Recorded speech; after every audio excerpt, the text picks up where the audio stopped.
convidado de hoje tem 46 anos, é filósofo, escritor e músico. É também professor da cadeira de Teoria das Ciências Humanas da Faculdade de Ciências, Letras e Ciências Sociais da Universidade de São Paulo. É especialista no pensamento hegeliano, um dos mais lidos colunistas do jornal É o País. Boa noite, Vladimir Safat. Boa noite. Prazer estar aqui com você. Não, prazer meu.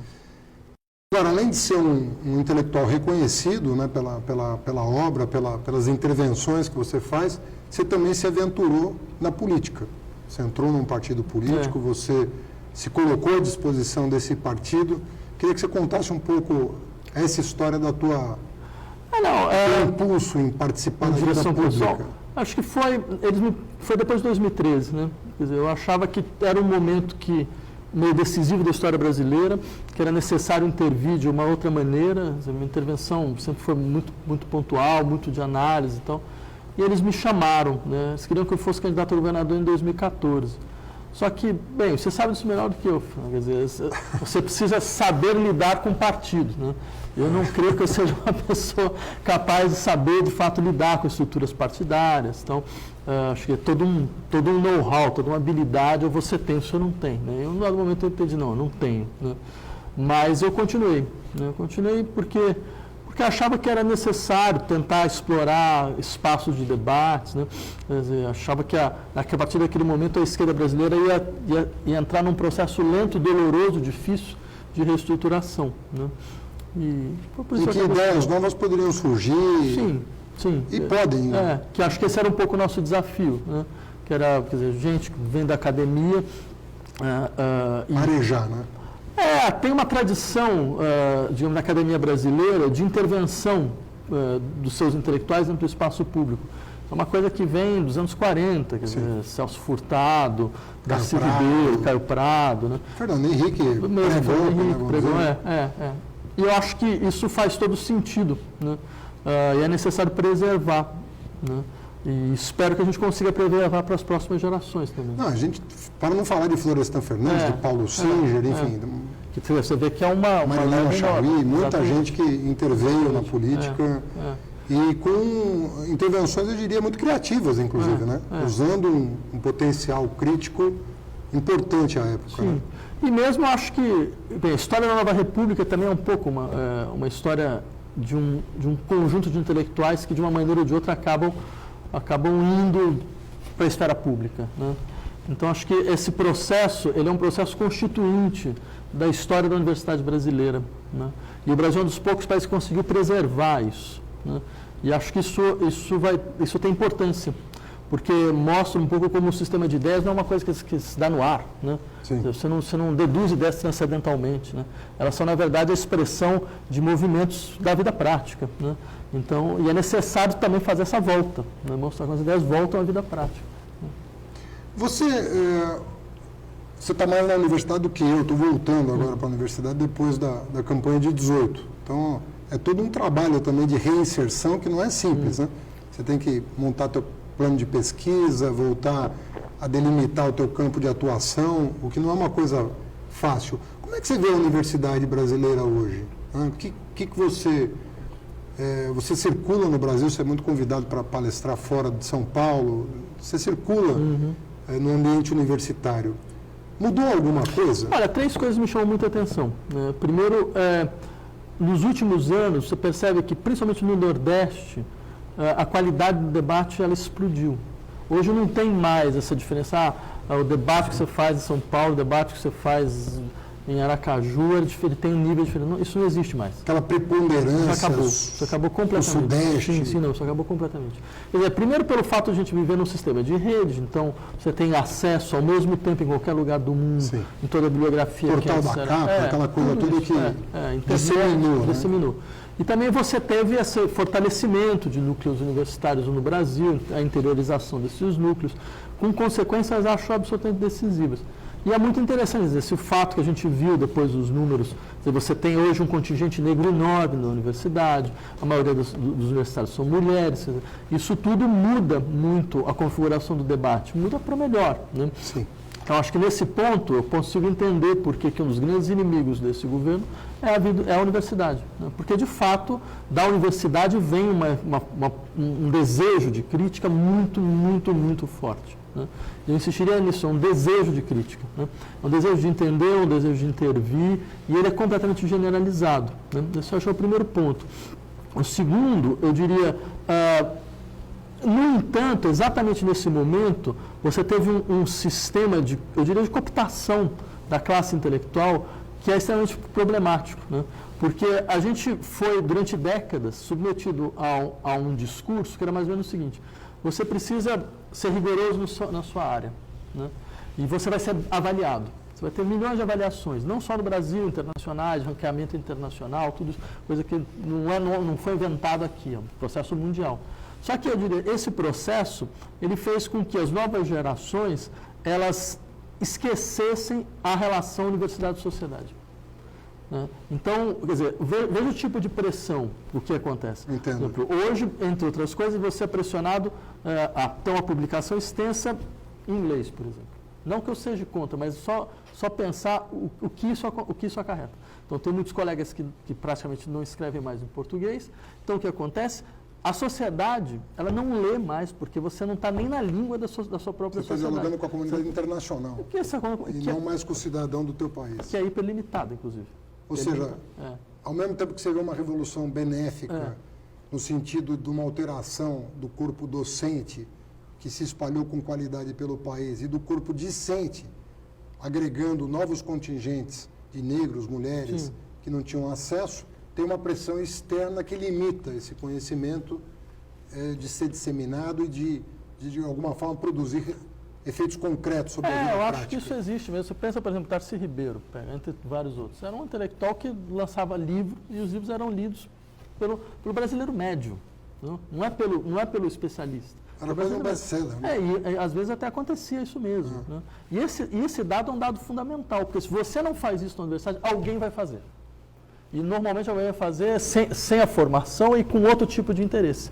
Quer dizer, a gente fala dessas coisas, mas, por exemplo, gente como Olavo de Carvalho, esse tipo de coisa, eles ocupam um espaço vazio. Entendi. Né? Eles ocuparam um espaço vazio. Eu fui ensinado, certo? Me ensinaram... De certa maneira, tem a vantagem, entre aspas, de não estar submetido aos cânones universitários. Então ele faz livre de divulgação, né? Ideológica. E o que é engraçado é que, assim, me ensinaram que não existe filosofia no Brasil.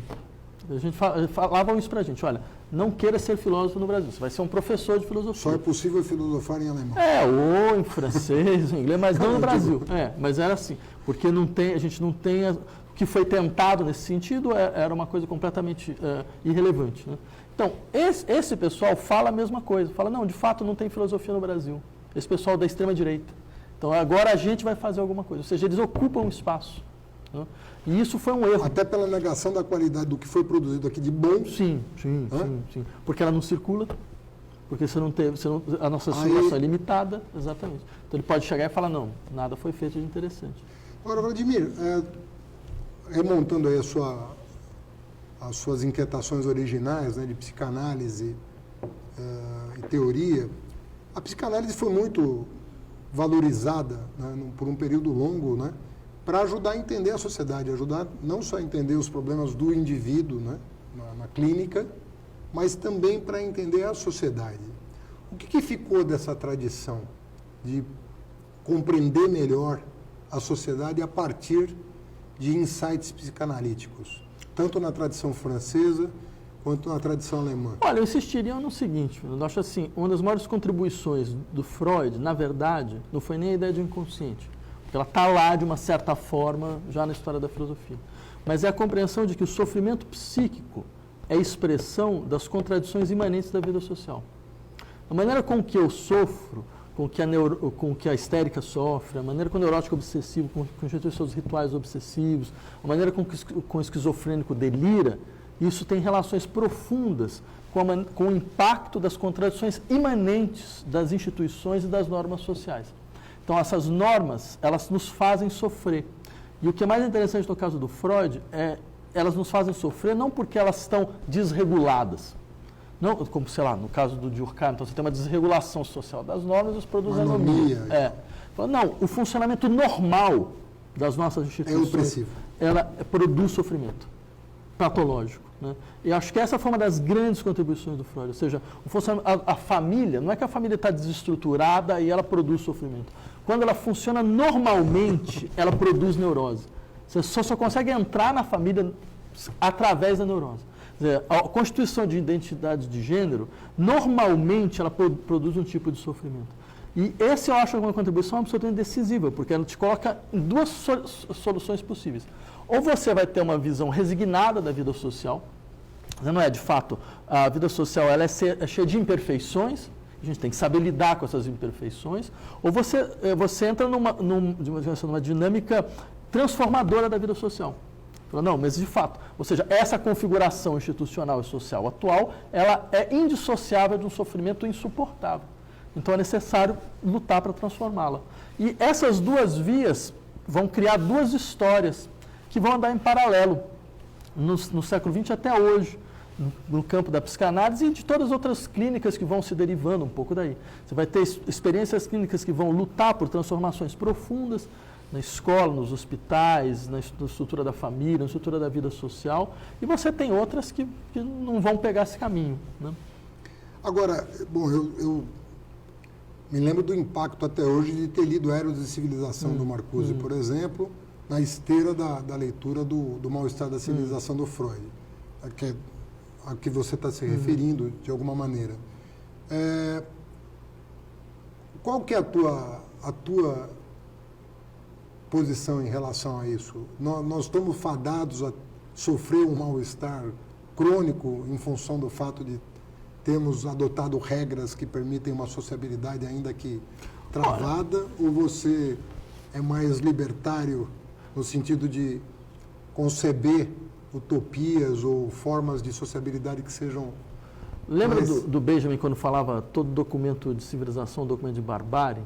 Eu diria, essa é uma ideia freudiana fundamental, por exemplo, do mal-estar da civilização. Ou seja, o processo civilizacional não é que ele exige, né, um certo tipo de frustração, e essa frustração é sinônimo de uma maturidade, você tem que aceitar essa frustração. Não, ele é completamente contraditório. Ele é contraditório, ele é uma mistura de norma e violência, ele é uma mistura de norma e transgressão. Certo? E até agora, o que nós conseguimos fazer foi isso. O que não significa que nós não sejamos capazes de fazer alguma coisa diferente, né, daqui para frente. Mas o fato de, para que a gente possa fazer algo diferente, é necessário ter a dimensão do que é, de fato, esse processo. Então, daí eu acho que essa dimensão crítica ela é decisiva. Mas ela não responde, ela suspende. Ela teve a sabedoria de suspender sobre o que se faz a partir daí. Né? Mas aí eu acho que é uma coisa que, inclusive, se mistura com a própria forma da clínica que o Freud já pensado.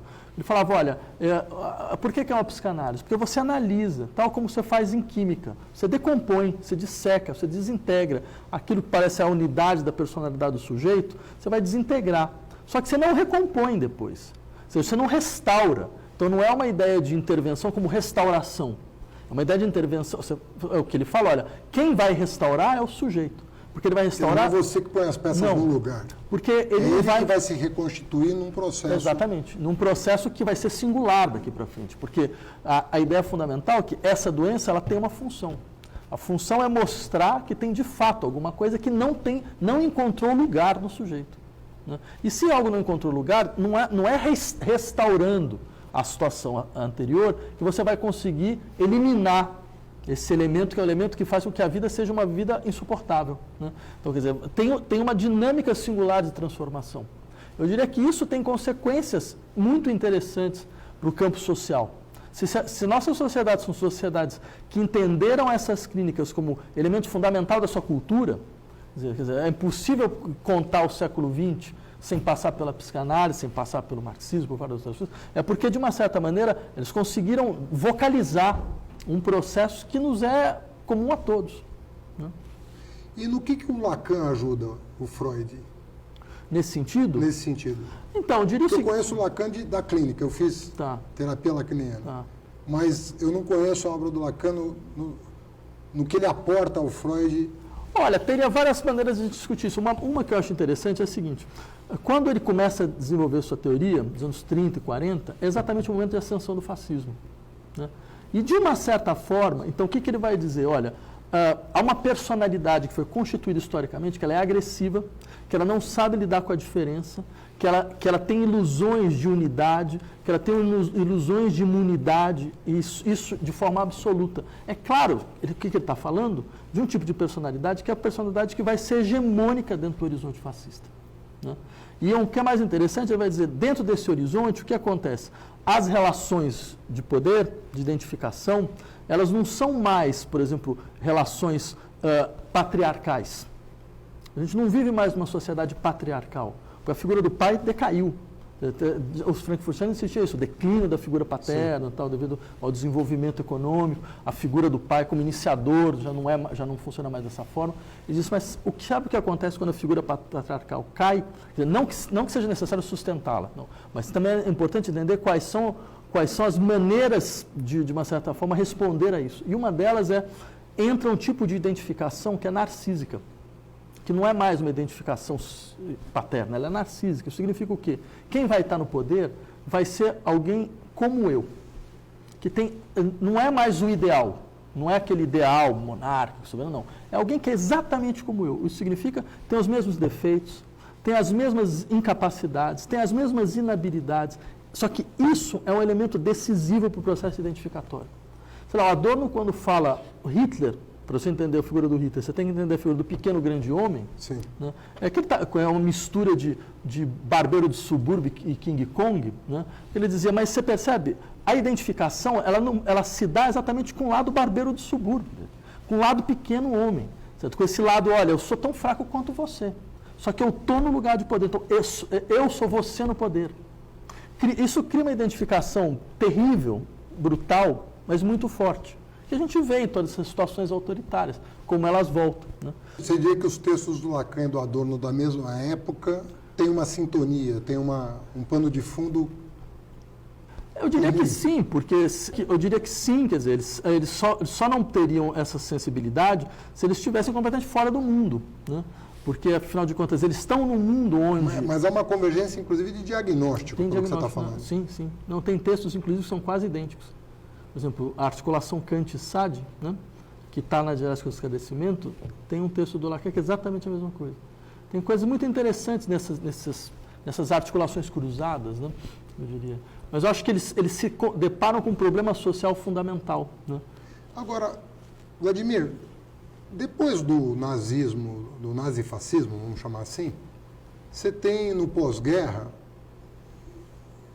relativamente longo período em que as pessoas imaginavam que as coisas estavam caminhando para melhor.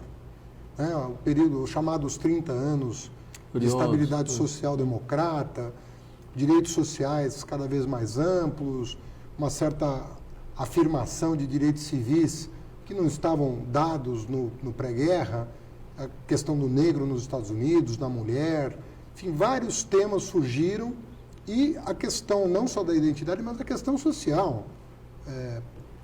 Países desenvolvidos oferecendo saúde pública de qualidade, educação superior de qualidade para a classe trabalhadora. Enfim, você tinha um panorama ali que permitia vislumbrar, né? Alguns entendiam que era a estabilidade capitalista para todo sempre. Os mais céticos achavam que aquilo era um período de estabilidade, mas que o capitalismo não ia conseguir resolver todas as suas contradições e uma crise ia se estabelecer em algum momento, né? O que de fato acabou acontecendo a partir dos anos 80, né? E depois com a crise do neoliberalismo já na primeira década desse século. Então você tem, estou falando grosseiramente aqui, o que aconteceu depois da Segunda Guerra Mundial. O que para você aconteceu desse ponto de vista nesses 30 anos? E o que nós estamos vivendo hoje? Assim, como é que você consegue encaixar essa periodização do mundo econômico em relação a esse universo da formação de personalidade? Então, minha leitura é diferente desse processo histórico. Né? Eu insistiria, minha leitura é muito mais negativa, né? Dessas 30 gloriosas, desses 30 anos que, de certa maneira, a gente teria construído aí um estado do bem-estar social, certo? Uma dinâmica de capitalismo de Estado, de máxima integração. Eu leio de maneira bem diferente. Eu insistiria, acho que, em 3 aspectos. O primeiro deles esses estados sociais democratas, né, Primeiro, eles eram estados coloniais, né? França, Inglaterra, até os anos 60, ainda eram estados coloniais. Colonizadores. Colonizadores, exatamente. Ou seja, estados que se aproveitavam da situação colonial e que continuaram se aproveitando da situação colonial até agora. Certo? Quer dizer, por exemplo, boa parte da África, que era antigas colônias francesas, ainda utilizava o franco CFA, né? Que era o franco das colônias africanas. Né? Ou seja, eles tinham que depositar dinheiro no Banco da França para poder ter liquidez da sua própria moeda. Você percebe? Então, ou seja, você teve um sistema onde, de uma certa maneira, o centro conseguia preservar uma certa ilusão de estabilidade, era a preço da perpetuação de relações coloniais explícitas ou implícitas. Esse é o primeiro ponto. O segundo... Você acha que o colonialismo na África teve um papel... É um capítulo importante dessa história. Importante para entender o bem-estar social da Europa. Eu insistiria nesse ponto. É um capítulo fundamental dessa história. Fundamental dessa história. Tanto que quando o colonialismo entra em colapso, o estado do bem-estar social também entra em colapso, que é mais ou menos na mesma época. É o final dos anos 60 e começo dos anos 70, que teve crise do petróleo, todo esse tipo de coisa. Então, eu insistiria nesse aspecto, que eu acho que é um aspecto negligenciado. Segundo ponto, esse processo de integração, a integração da classe trabalhadora, certo? Uma espécie de limitação da pauperização que o estado do bem-estar social teria produzido, né? Ele foi resultado de uma correlação de forças extremamente significativa para a classe trabalhadora. Era uma formação de compromisso que visava durar um certo tempo. E essa formação de compromisso, você vê, o Estado social, a economia social de mercado da Alemanha, não foi uma invenção da social-democracia. Foi invenção, inclusive, dos ordoliberais, que era o neoliberalismo alemão. Né? Quer dizer, uma invenção da CDU, a democracia cristã, da Adenauer, quer dizer, não tinha nada a ver com a social-democracia, mas era uma formação de compromisso. Ou seja, você ia, então, preservar o núcleo da burguesia nacional, você ia criar uma certa ilusão de ascensão social para os setores organizados, certo? Da classe trabalhadora, porque você tinha o contingente de imigração que começa a aparecer nesse momento de maneira muito forte, de forma desorganizada e sem os direitos já naquele momento. Certo? Quer dizer, esses imigrantes foram convidados à Europa nos anos 50. Né? E numa situação completamente precária. Né? Então você tinha já essa duplicidade, mas de qualquer maneira, mesmo nesse núcleo mais organizado, o núcleo mais organizado ele estava em cima de um processo que era mais ou menos o seguinte: a partir do momento em que a classe trabalhadora perdesse algum tipo de força, as burguesias nacionais iam aproveitar. E foi o que aconteceu. Então, eu insistiria que seria, a meu ver, mais ou menos o terceiro elemento. Quer dizer, com o final dos anos 60, ficou muito claro que esse modelo que parecia ser um modelo perfeito de gestão social, o Pollock, quando fala do capitalismo de Estado, fala, não vai ter mais contradição, porque os problemas econômicos viraram problemas administrativos. Né? Então, ou seja, você tem um Estado que consegue gerenciar tudo, de uma certa forma. Né? E aí é um dado interessante, o Adorno é um dos que vão falar, isso aqui não existe, isso não existe, não é assim. Só que, de fato, o que acontece em 68, por exemplo? Né? Esses países centrais, eles entram em crise social profunda, em descontentamento profundo. Então, o modelo que parecia perfeito não era perfeito. O modelo de gestão social que parecia perfeito não era perfeito. Então, você vai ter que fazer uma reconstrução ideológica para conseguir eliminar essa força de sedição que estava vindo. Certo? E essa reconstrução ideológica é a reconstrução ideológica do núcleo próprio do capitalismo. É aí que o neoliberalismo ganha força. Com discurso sobre liberdade, com todo esse tipo de discurso que, no final das contas... Menos Estado, mais iniciativa privada, mais empreendimento individual, você não vai ter mais o Estado nas suas costas, você vai ficar ali... Sei lá, Margaret Thatcher podia chegar para os operários britânicos e falar, olha, você vai ter sua casa agora. A casa antes era a casa do Estado, né? Então agora o Estado vai vender a casa para você. Mas é claro, ela não contava a segunda parte da história. E 5 anos depois o operário tinha que vender a casa porque tinha explorado, não tinha mais condição de viver naquela região e agora não tem mais nada. Né? Mas eu diria, existe esse terceiro elemento também. Você vai ter uma reconstituição ideológica do núcleo do capitalismo devido ao fato de que esse modelo de gestão social não era um modelo de gestão social. Ele não conseguia segurar a pressão de transformação que foi aparecendo nos próprios países centrais.